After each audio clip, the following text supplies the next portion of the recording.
game. Talk to me. Aston Villa 2, Blackburn Rovers 1 yesterday. Scenes, good game. Yeah, I was really impressed with us. I was really impressed with this first half. I thought that was some of the best football I've seen at Villa Park for many a year. I mean, Martin Hanks said it was the best football he's seen at Villa Park. Best half of football he's seen ever, I think. Yeah. I think that's possibly a big shout, but to be fair, we were popping the ball around really nicely, and we just looked in complete control in that first half, and we looked like we'd score every time we went forward, even though we didn't. We only scored one. I think that was the only disappointing thing from the first half, is that we went in only at 1-0, because I think our play merited a lot more. Obviously, McGinn hit the post. Neil Taylor had one that I thought he should have hit a bit better and scored, but to be fair, it's not really his forte. He hit it well though. It? Yeah, it looked like it was trickling in, didn't it? And El Ghazi knocked it in and nicked offside. But we were just seemed in complete control. And only time we looked in any trouble was a set play. Yeah, a couple of corners came in and they hit the bar, didn't they? Off the one corner. So that was the only time where I really felt we were in trouble. Other than that, it felt like we just had the ball for the entire half. Any time Blackburn tried to come near us, Mings or Hawes would sweep it up, come out with the ball, and we'd be starting another attack. And that's the benefit of having two people who are comfortable on the ball at centre back, because you can instantly just start an attack again. And I was really, really impressed with us. Yeah, it's hard to say that this game, the performance was better than anything we've seen for a while, because like you look at obviously Derby and Middlesbrough, like the two games before were big scoring games, but obviously performance isn't necessarily a goal output, because we were so comfortable in that first half. But like you say, to go in only at 1-0 makes it look worse than, like, you just look at that 1-0 at half time, that's like whatever. Whereas like the Derby game, and you threw it up, that's totally different. But the game itself was four. Was it four? Derby, yeah. Who knows? But yeah, the performance doesn't look as good because of the scoreline. But it was just like we've seen in the Middlesbrough game. It's just like a training game. We just got the ball all the time, and you're just going through the motions, right? Like, you know, and you have like the tactics that they work through and the routines that they go through. Yeah. Come down this hole, go this and do that. It's just easy. It's just, I never felt threatened by Blackburn, despite them hitting the post. I think that was at the bar. That would have been at 1-0, I think. It's just one of those games that you just sit there and go, yeah, it's just comfortable, and you move on to the next one. You take the best parts from it and go again. Yeah, I think, like you say, what you just said there is quite true. Like, it's quite fluid. Like, whenever we came forward, it felt like there was movement, and everyone knew where they were supposed to be, and people playing off the cuff as well, like Tammy and Jack had a bit of play where they were doing some nice little flicks. I think that was an important thing as well yesterday, is that I don't think Jack had his most influential game. He's still very, very good, don't get me wrong, but he didn't have his most influential game. He wasn't involved in everything good that we do like he is normally. I mean, but he just creates space for other people because people are scared of him. Yeah. It's no coincidence that Whelan's having the best form of his time at Villa since Jack's come back, because he's got time, and he's very good on the ball, Whelan. He's very underrated on the ball and the things that he can do. He keeps it simple most of the time, but he's actually got a good range of passing. Glenn Whelan, and when he's got time, because obviously he's not the quickest, he can do it, and he was probably man of the match. Him or Mings, I would say he was up there for man of the match, Glenn Whelan. And to hear the crowd singing his name, that's something that I didn't ever think was going to happen. It's almost like he's late on in his time at Villa now become a cult hero. But he looks like his time might be coming to an end, so that's a shame. Well, that happened at Middlesbrough as well, and obviously you weren't there for that. So I was asking people in fan cams, like, to go back a few months ago, and people would see the team sheet come in and go, "Oh, get Whelan out, he's too slow, he's too old," and now he gets his name chanted. Like, it's like that Alan Hutton transformation. He's now become that. He's not one of the first names on the team sheet, but you don't look at him and go, "Oh, he's a weak point now." Did you see the clip of Abraham and that roulette thing, or however you call it? Like, that is us playing with confidence, and you look at it and go, "It's only 1-0, and maybe you need to be a bit more conservative." But they're young quality players that. They feel like they're in control, and it's good that we're in that position now, that despite we're only in 6th place and there's games in hand, and it's not like we're top of the league and it's already confirmed, but the players we've got are comfortable in their own ability to pull off those little flicks and go, yeah, this is us, you've come to play Villa and we're going to play the same way regardless. Yeah, because many home games last season, we did well last season, and I'm not knocking anyone, because personally, apart from the playoff final, it was a very enjoyable season. We won a lot of games of football, but what we're seeing at the moment just feels better, doesn't it? It's better to watch. When we're winning, we're in complete control, and okay, we'll come on to the second half, and we didn't end it great, but that showed another side of what we can be about now, and the fact that the defence is so resolute and solid now. And Mings and Hawes, can't give them enough credit, but I think the fullbacks probably go under the radar a little bit as well. I mean, since Elmo's come in, we've been a lot better. Since Hutton went out as well. Yeah, we've looked good going forward, and I do think Elmo's a big part of that. I think Dean Smith said he always gives you a 7 out of 10. he had a little bit of an iffy patch at Christmas, but then, to be honest, who didn't? Yeah. But he's a useful outlet, Elmo, and his delivery can be a bit off at times, but a lot of the time he does put in good crosses. Taylor as well has never been as bad as people have made out. At this level, he's a solid fullback.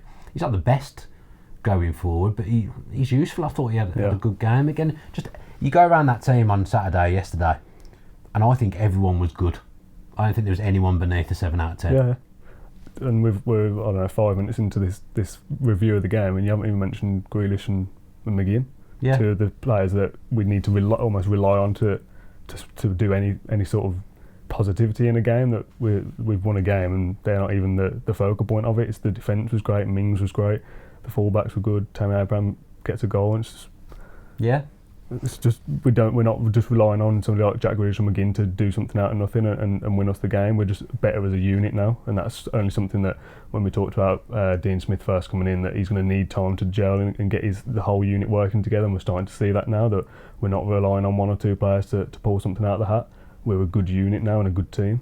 Yeah, and it seems to be that way whoever's playing as well, because obviously the central midfield's changed over the last few games. People have been missing. Like that 2-game break that McGinn had with the suspension, it did in the world of good, because he's come back and he's a lot fresher and he's more involved now, and he says himself he's playing the best football of his career, and again he was very, very good. That run at the end where he took it like the whole diameter of the pitch, that just typified his display. I think he even gave a little clenched fist after he'd made it and won the corner. Like he must have been blowing at that point. It's right at the end of the game, we're hanging on, and then you've got a player that can go and do that for you. Just credit to him, credit to all of them. That's professionality, is that a word? Professionalism. Professionalism is a word. That's the word. That they can do that. That he could have played a ball to somebody else and just gone, oh, you do something instead. But he's gone, no, take the game by the scruff of its neck, and I'm gonna make this 70-yard run or whatever. Yeah. That we've got somebody who's got the ability to do that. Well, it shows at the moment if you miss a game, the people that are coming in are performing. So McGinn missed 2 games, and Horahan, Grealish, and Whelan performed well. McGinn didn't get back into the team straight away. Connor's obviously missed a game because his missus has given birth, and then he can't get back in because those 3 have performed so well. So it's good to have options as well, and even like to bring people on, to bring Connor on with 5-10 minutes left, whatever we did, just to close down and stuff. You're going to get legs from him. It's a useful option to have on the bench. I thought Adoma came on and did okay as well. Green, I saw a lot of people asking questions about Green. I actually thought he was good. Okay, his crossing was a bit off at times, but on the wing, at least he's an outlet, and he'll try something and he'll have a go. Andre Green. I'd much rather see him out there than some of our other options at the moment, because again he's young and he's learning. He's not going to be perfect. Everything he does isn't going to be perfect, and I think people forget that actually he's playing on the right wing, which isn't really his position. He's always been a left winger, so he's adapting to something new as well. I thought he was good. I think it's everything but his end product for me, that he looks direct and he's quick and he's good on the ball, but like you say, the crosses were just weren't quite there. But we said in our preview, somebody said, like, what would we do if Tammy doesn't play, if he was injured, because we didn't know at the time. Somebody said, would you put Keenan Davis in, but then you might need to swap the wings to give some creativity instead. And somebody said, like, put Codger in there because he will score goals based on reputation from that one season he had, whereas what's his name? Keenan isn't a goal scorer. But he's more similar to Tammer. But I said to James, like, I'd rather you keep Green than throw Codger in, because Green is probably the one that will be here next season. Like, we don't know at this point. You'd imagine that there was rumours with Codger in January and stuff, and he's an older player. Green's one of ours. He's a younger player. He's actually a winger. It makes sense just to keep getting them. We're winning games, aren't we? Let them play. And we're going to see benefits of that. We've called Graham back from Portsmouth, where he was playing. I don't think he was playing everywhere, but he was getting game time. Let's give him game time. I think he's doing well. I don't think there's much between the wingers that we've got that you can say that, oh, this one's the best and this one's the worst. I think you could interchange them and you're going to get similar results out of it. I think El Ghazi's number one now. Probably, yeah. He's the one who I'd say is a definite starter on the wing. You've got 4 options out wide, haven't you? Codger, Adoma, El Ghazi and Green. It's good to have some options. El Ghazi and Green are the obvious choices, aren't they? Yeah. I thought El Ghazi was good. He works hard. Yeah, he was. He's not a player you'd probably associate with working hard, someone that you've brought in from abroad as player for people. You just think he's going to be a flair player, don't you? But you get to see more than that. You'd have him down as a sulky winger. Yeah. Probably, but actually, he works very hard. El Ghazi, he gets back and he wins the ball back for us, and that's Smith drumming that into him, because I don't think that was there in his early days, but since Smith's been here, I think that's been something that gets overlooked with El Ghazi, because even if he's not been massively influential, like I used to say in the podcast, I'd pick a Doma every week because at least he does the other side, the dirty side for you. Well, it's the same, getting that way with El Ghazi now. You know that you can rely on him to do it going backwards, and that's what you need. You need a bit of both. Talked about Tyrone Mings a little bit. I think you called him the Championship Van Dijk before we started recording. Yeah. I mean, we're about to Colossus, isn't it? We're about to watch Virgil van Dijk play for Liverpool, and he's that good. You watch Van Dijk and you look at the way he bosses the game. He's quick. He can bring the ball out. He's just an athlete, isn't he? Yeah. He can do a bit of everything for a defender. Mings is the Championship version of that. He's almost like the perfect centre back. And I know he's not beast. perfect, and he's a perfect footballer. Like he's going to go for 100 million, but he's good at everything he does. He's good on the ball. He's good in the air. That little thing he does when he sort of brings the ball in and goes the other way. He loves the cross. It's just such a simple movement, but he sells us the striker every time. He's big. He'll get in the way. Like there's times where he was the wrong side of the players against Blackburn, but he somehow still gets in front of them and gets the ball off them. And he's just one of those players that he comes in on loan like Snodgrass last year, and he just gets it straight away. Yeah. Like everything he does, like on social media, and like he's giving it to the fans, and he's just one of those players that you look at and go like, I just love him already. And he's been here for like 3 months. Way better than I thought he'd be coming in as a left back. Yeah. When we got him, I saw he was playing centre back, I was like, but then you look at it now and go, I can't even imagine him as a left back. No, I can't even. He could play there. He's a commanding big centre back. But Bournemouth have had him as a left back, but I read that if he'd have played over an hour yesterday, which he did, he's now played more minutes for Villa than he has done in 3.5 years for Bournemouth. So it's just been one of those signings for them where he's just had bad luck the whole time he's been at Bournemouth. He's come to Villa and he's just revitalised. He's comfortable at Championship level, isn't he? Yeah. Because he's too good for Championship level. So it's easy for him. I say it's easy for him, it's not, because obviously we've conceded goals in games. It's not easy for him. Makes it look easy. Yeah, he's phenomenal. He's been one of our best signings for years. I think we've got no chance of keeping him, which is unfortunate. Sad. I know, because I just think Bournemouth have sent him here to see what he can do. Basically, you can see by that stat that I've just read out. I've not seen it, have they? He's barely played for them, and then they'll be looking at him and thinking, him and they got Metham as well, who we were interested in. That's a partnership for the future. I mean, Mings actually a lot older than I thought he was. He's like 25, 26, isn't he? So he's older than I actually thought he was. But I always look at Bournemouth and think they're quite good going forward, but they're not decent at the back. I think he goes in there and gets in the team now. Yeah. So I just think they spent a lot of money on him at the time as well. 8 to 10 million Bournemouth spent on him. I just think he's done so well here that we've got no chance. Even if we go up, I think they'd ask us for silly money for him. But you never know if the player wants to stay. Yeah. Player power. Well, I'm sure Snodgrass wanted to stay, and Johnston wanted to stay, and look what happened there. It's also like with him and Hawes as well, that two players between them, probably in the last couple of years, have barely played anything. Like you've said about Mings, obviously Hawes was out for a long time as well, and you think, they'll need time to. I mean, Hawes did, yeah, but they don't look like. If you watch Tyrone Mings only for Villa, you wouldn't go, he's only played 15 games or something in the last 3 years. Because he looks like a player that's played every week, trained hard every week, because he's fully a monster. Fit, because he's so good. Yeah. Whereas you look at a player and think, he's been out for 3 years, he must just be slow. He's lost the age, he's lost the what's it called, like the match sharpness and stuff. Whereas you just won't be able to tell. He's just elite level. He's an absolute boss level as well. Absolute bossing everyone around, shouting at people. He's having a right go at Tammer. Yeah. About something in the second half, and he's a threat from set plays. Yeah. As well, a big threat, because he's just a unit. Like, it was a really good header that was. Yeah. He didn't look like he had much power on it at the time live when I was watching it. I was really pleased to see it going a downward big header. Smart. It was good to watch, and then he just like you say, he just absolutely gets it, doesn't he? Yeah, I love it. I love it when a player comes in and you just like already. It's like whether he's here or not next year, you'll look at it back on this season and go, fondly. What a player he was, and you'll look out for him wherever he goes. Well, yeah. Bit like Snodgrass when you're watching for West Ham, he was ours once. You'll think that about Mings if he ends up wherever. You're like, I remember that 6 months he had with us and he was a beast. But then you miss them. Yeah. Still miss Snodgrass now. Still miss Martin Larson. We saw yesterday. Yeah, it was great to see those two. What a hero. On the pitch as well.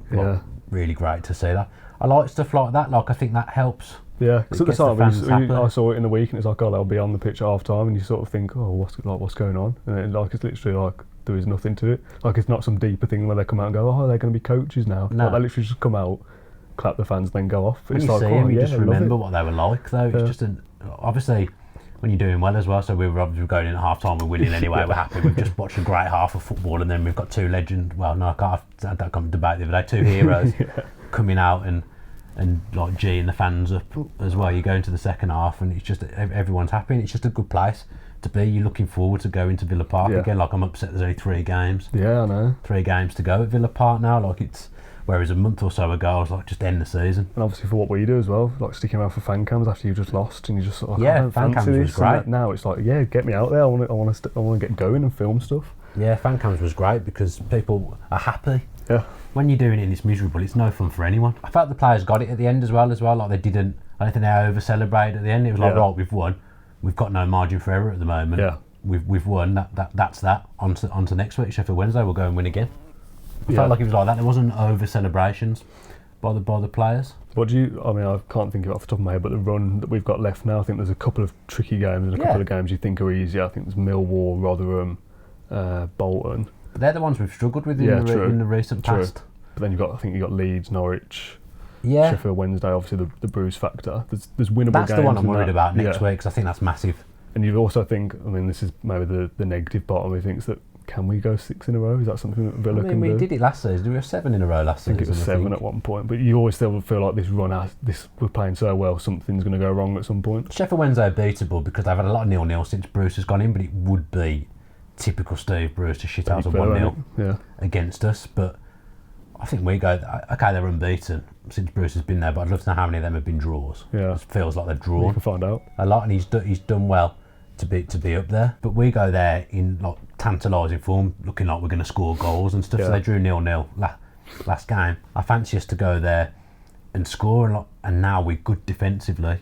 If we shut them out, which is plausible, you've got to fancy us to win there. But I'm just worried about it because of the Steve Bruce factor. I don't see it being like this big revenge thing. Is that a factor for the players though? Because that's more of a fan thing, isn't it? That we go, he was our ex-manager. Yeah. The players going to care about that. I mean, the players won't give 2 hoots about it. It won't matter to them. But just in the back of your mind, you do think. Well, it might matter to some of them. It'd be typical of the way the season's gone. Like, we were so short of defenders because of Bruce, and that cost us a lot.